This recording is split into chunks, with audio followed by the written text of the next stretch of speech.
Welcome to the Think Handy broadcast. This is episode 2.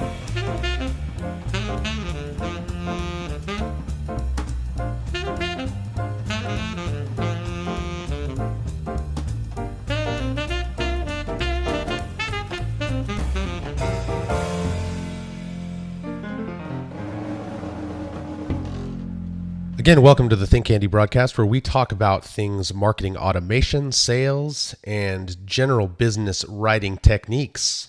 Today, I'd like to talk a little bit about the flowers paradigm and how to avoid writer's block with a defined writing process. Enjoy.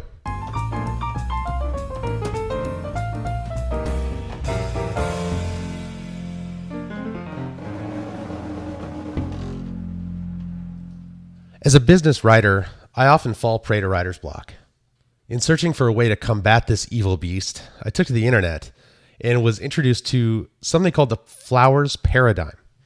I'd like to talk a little bit about the flowers paradigm today, and it was developed by Betty Flowers, a professor of English and director of the LBJ Presidential Library at the University of Texas at Austin. What Professor Flowers realized is that many people, when writing, were trying to do too many things at once. They were both generating new ideas and editing their content at the same time.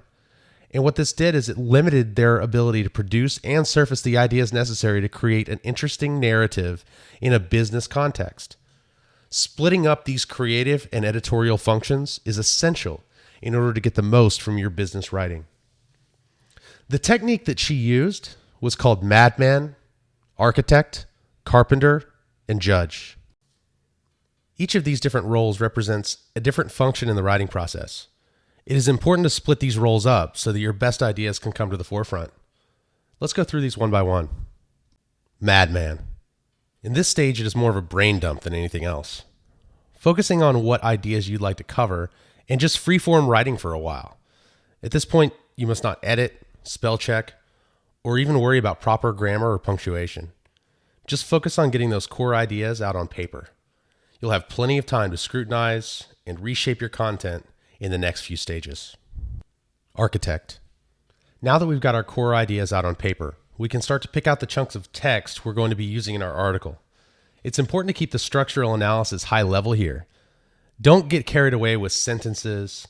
Just pick out the cherries from the content you've created. If you've performed your Madman section correctly, you should be throwing away more content in this stage than you are saving.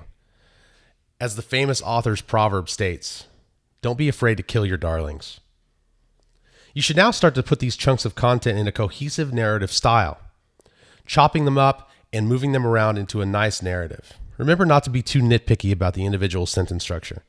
At the end of this stage, you might want to do another burst of Madman to fill in the gaps, and then you'll be ready to move on to the next stage. Carpenter. Now that you have a cohesive outline and paragraph structure, it's time to really tie it all together. At this time, you should start to look at how each paragraph flows into the next and rework your words in order to tell a more fluid story with your content. The goal here is not to spell check still, but to make sure everything flows in the direction you intended and that no one will get lost along the way. Reading your article aloud at this stage can help you hear if the article makes sense and whether or not it delivers the impact you intended. Judge. If you've been able to keep the judge away this long, you're starting to get somewhere. The urge to spell check and backspace and generally rip your own writing apart as you write it is so strong that saving it for the very end takes discipline. Now is the time for you to scrutinize every little detail. Hit F7, spell check, check for grammar, and make sure that you're using the proper spelling of color or the European version, COLOUR. All of these things can be done in this stage. By separating out all these roles and keeping the judge at bay as long as possible, you can start to get the ideas out of your head before the judge comes in and starts editing it. All in all, this should help you avoid writer's block and make better use of your time.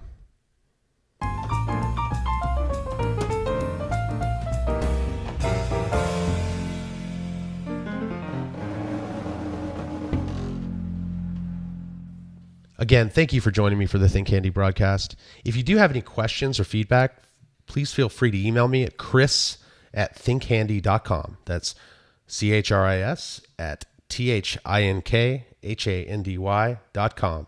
I'd love to answer your questions. Anything related to marketing, sales, marketing automation, better business writing, anything along those lines. I'm happy to answer any and all of your questions right here on this broadcast. Again, thanks for joining me. I'm Chris Hain.